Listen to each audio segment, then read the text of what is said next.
कभी कभी सब कुछ ठीक होता है, ना कोई टकराव, ना कोई दिखाई देने वाली समस्या, फिर भी अंदर कुछ तो टूटा टूटा सा लगता है। रात को नींद नहीं आती, दिमाग बोलता रहता है काश मैंने ऐसा किया होता, काश वैसे न किया होता। मन इतना चिल्लाता है कि बाहर की दुनिया चुप लगती है। लोग कहते हैं रिलैक्स कर, सब ठीक हो जाएगा, पर कैसे, जब अंदर का युद्ध रुकता ही नहीं। और इसी मन के युद्ध के बीच कृष्ण की एक आवाज आती है, ये जो तुम्हारे अंदर का शोर है उसका मूल तुम खुद हो, और उससे शांत भी तुम ही कर सकते हो। आज के समय में सब कुछ है, इंटरनेट, लग्जरी, फॉलोअर्स, एंटरटेनमेंट, पर शांति नहीं है। क्या तुमने कभी खुद से भागना चाहा है? बस म्यूजिक चलाकर, इंस्टाग्राम स्क्रॉल करके, या लोगों के बीच होके भी अकेले महसूस करते हुए? यह मानसिक युद्ध आज हर दूसरे इंसान का सच है। यही युद्ध है जब गिल्ट तुम्हें खुद से नफरत करने लगता है, जब तुम्हारे फैसले तुम्हें तोड़ने लगते हैं, जब तुम्हारा पास्ट तुम्हारी नींद चुरा लेता है, जब ओवर थिंकिंग तुम्हारी रूह चाट जाता है। और हम सब कुछ करते हैं उस युद्ध से भागने के लिए, gym, parties, content, overwork, distractions. लेकिन कृष्ण कहते हैं मन से मत भागो, मन को समझो, तभी शांति मिलेगी। गीता के चैप्टर 6 में कृष्ण कहते हैं उद्धरेत आत्मानत्मानम नात्मानम अवसादियेत। अपने आप का उद्धार करो, अपने आप को गिरने ना दो। मन इंसान का सबसे बड़ा मित्र भी बन सकता है और सबसे बड़ा दुश्मन भी। कृष्ण कहते हैं जिसने अपने मन को जीत लिया उसका मन उसका दोस्त है, जिसने मन को नहीं जीता उसका मन ही उसका दुश्मन है। आज लोग एंजाइटी से लड़ रहे हैं, पर असली दुश्मन एंजाइटी नहीं, असली दुश्मन है अनावश्यक विचार, वो सोच जो हमें अभी से तोड़कर या तो पास्ट में फेंकती है या फ्यूचर के अंधेरे में। कृष्ण हमें सिखाते हैं मन को वश में करना मुक्त होने का पहला कदम है। ओवर थिंकिंग, सोच सोच के अपने आप से लड़ाई। तुम्हारा मन बार बार बोलता है मैंने गलत किया, लोग क्या सोचेंगे, क्या मैं कभी सक्सेसफुल हो पाऊंगा, मुझसे प्यार क्यों नहीं होता। ओवर थिंकिंग का मतलब होता है अपने ही दिमाग में फंसा एक चक्रव्यूह, जिसमें अर्जुन जैसा योद्धा भी अटक जाए। कृष्ण कहते हैं योग युक्तो विशुद्धात्मा, जिसका मन योग से जुड़ा हो उसका आत्मा विशुद्ध होता है। योग का मतलब यहाँ सिर्फ फिजिकल एक्सरसाइज नहीं, योग का अर्थ है मन और आत्मा का मेल। जब तुम्हारा मन तुम्हारे कंट्रोल में होता है तभी तुम सच में जिंदा हो। बहुत लोग ऐसे होते हैं जो कहते हैं मैंने अपने पेरेंट्स को दुख दिया, मेरे गलत फैसलों ने मेरी जिंदगी बर्बाद कर दी। लेकिन कृष्ण कहते हैं कर्मण्येवाधिकारस्ते मां फलेषु कदाचन। यहाँ कर्म का सेंस फलों से आसक्ति छोड़ने का है, ना कि पुरानी वीडियो वाले मीनिंग में। तुम्हारे पास्ट के फैसले तुम्हारी सीख हैं, तुम्हारी पनिशमेंट नहीं। तुम्हारा युद्ध गलतियों से नहीं है, तुम्हारा युद्ध उन्हें छोड़ ना पाने से है। आज लोग सबके बीच में होते हुए भी अकेला महसूस करते हैं। ये लोनलीनेस इसीलिए है क्योंकि हमने अपने आप से बात करना छोड़ दिया है। कृष्ण कहते हैं आत्मन एव आत्मना तुष्टः, जो अपने ही आत्मा में संतुष्ट है वही सच में सुख पाता है। जब तक तुम दूसरों से खुशी की उम्मीद रखोगे तुम कभी भी पूरी तरह शांत नहीं हो पाओगे। कृष्ण हमें ये नहीं सिखाते कि मन को मार दो, वो कहते हैं मन को अपना साथी बनाओ, उससे दोस्ती करो। गीता में कृष्ण कहते हैं योगी युंजीत सततम आत्मानम रहसी स्थिता। रोज कुछ वक्त सिर्फ अपने साथ बिताओ, बिना फोन, बिना लोगों से बात, बिना किसी बैकग्राउंड के। मन को चुप करवाना एक दिन का काम नहीं, लेकिन रोज एक छोटी सी प्रैक्टिस से तुम्हारा मन एक दिन कृष्ण का साथी बन जाएगा। तुम सब कुछ कर सकते हो, लेकिन सब कुछ तुम्हारे लिए नहीं होता, हर थॉट तुम्हारा नहीं होता।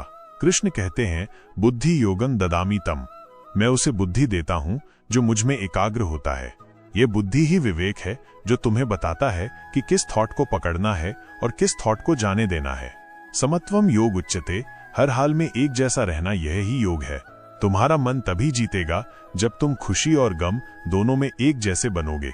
मैं थक गया हूँ, मैं हर दिन मुस्कुराता हूँ लेकिन अंदर से टूटा हुआ हूँ। मैं सबसे बात करता हूँ पर खुद से नहीं। भाइयों, ये सिर्फ एक लड़के की कहानी नहीं, ये आज के हर तीसरे इंसान की कहानी है। कृष्ण इस मन के युद्ध को समझते हैं। वो कहते हैं मनुष्याणा सहस्रेषु कश्चिद्यति सिद्धये, हजारों में कोई एक होता है जो अपने आप को जानने का युद्ध लड़ता है, और जो ये युद्ध लड़ता है वही असली जीवित है। हमारे अंदर एक आवाज होती है जो तब सुनाई देती है जब सब कुछ चुप हो जाए, पर समस्या ये है कि आजकल सब कुछ बोल रहा है।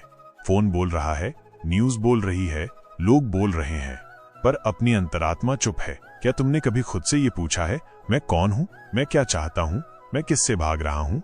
कृष्ण इस कंफ्यूजन का एक ही सॉल्यूशन देते हैं, अपने आप में स्थिर रहो। अपनी दृष्टि अंदर ले जाओ, वही तुम्हारा सच है। एक और समस्या है बॉटल्ड अप इमोशंस। लोग रोते नहीं, दर्द दिखाते नहीं, बस हंसते रहते हैं। कृष्ण कहते हैं जो व्यक्ति अपने सुख दुख में एक सा रहना सीख जाता है वही योगी बन सकता है। इमोशंस को दबाना नहीं होता, उन्हें समझना होता है। तुम्हारा गुस्सा, तुम्हारा दुख, तुम्हारा शर्माना, ये सब तुम्हारा पार्ट है। उनसे लड़ने की जरूरत नहीं, उन्हें सामने लाकर उनसे दोस्ती करनी है। एक लड़का था, नाम था राघव। सबके लिए सक्सेसफुल, नौकरी अच्छी, पैसा अच्छा, सब कुछ ठीक। पर रात में वो रोता था। उसे पता ही नहीं चलता था कि दर्द क्या है। बस एक खालीपन, एक आवाज जो कहती थी मैं थक गया हूं। वो थेरेपिस्ट के पास गया, कई सॉल्यूशंस लिए, कुछ फर्क नहीं पड़ा। फिर एक दिन किसी ने कहा भगवत गीता पढ़ ले, शांति मिलेगी। उसने पढ़ना शुरू किया। पहले समझ नहीं आई, फिर ध्यान से पढ़ा तो एक लाइन ने उसकी जिंदगी बदल दी। यदा यदा ही धर्मस्य ग्लानिर्भवति भारत। जब जब इंसान अपने स्वभाव से गिरता है तब तब मैं उसे संभालने आता हूं। उसे समझ आया कृष्ण सिर्फ अर्जुन के साथ नहीं थे, वो आज भी हर उस इंसान के साथ हैं जो मन का युद्ध लड़ रहा है। राघव ने रोजाना 10 मिनट शांत बैठना शुरू किया, कृष्ण से बात करना शुरू किया और धीरे धीरे उसका मन उसका दुश्मन नहीं, उसका साथी बन गया। कृष्ण का ज्ञान टाइमलेस है। आज का यूथ ओवर थिंकिंग से जूझता है, वैलिडेशन के लिए सोशल मीडिया पर जीता है, अपने असली इमोशंस को इग्नोर करता है, अपने सपनों के पीछे भागते हुए अपने मन को भूल जाता है। कृष्ण कहते हैं जब तुम अपने मन को ही नहीं समझते तो बाकी दुनिया को क्या समझोगे। ये मन ही है जो तुम्हें नर बनाता है या नारायण। ये मन ही है जो तुम्हें स्वर्ग का रास्ता दिखाता है या नरक का। रोज 10 मिनट सिर्फ शांत बैठो, बिना किसी एक्सपेक्टेशन के। Just sit and observe. तुम्हारे विचार तुमसे बातें करेंगे। एक नोटबुक रखो, अपने इमोशंस लिखो। कृष्ण कहते हैं जो अपने मन की प्रवृत्ति को जानता है वो सच में ज्ञानी है। एक श्लोक या एक थॉट कृष्ण का अपने दिन का हिस्सा बनाओ। हर दिन एक छोटी सी लाइन, मैं अपने मन का मालिक हूं, मुझे फल की चिंता नहीं, कर्म में विश्वास है, मुझे अंदर की शांति ढूंढनी है, बाहर की दुनिया नहीं।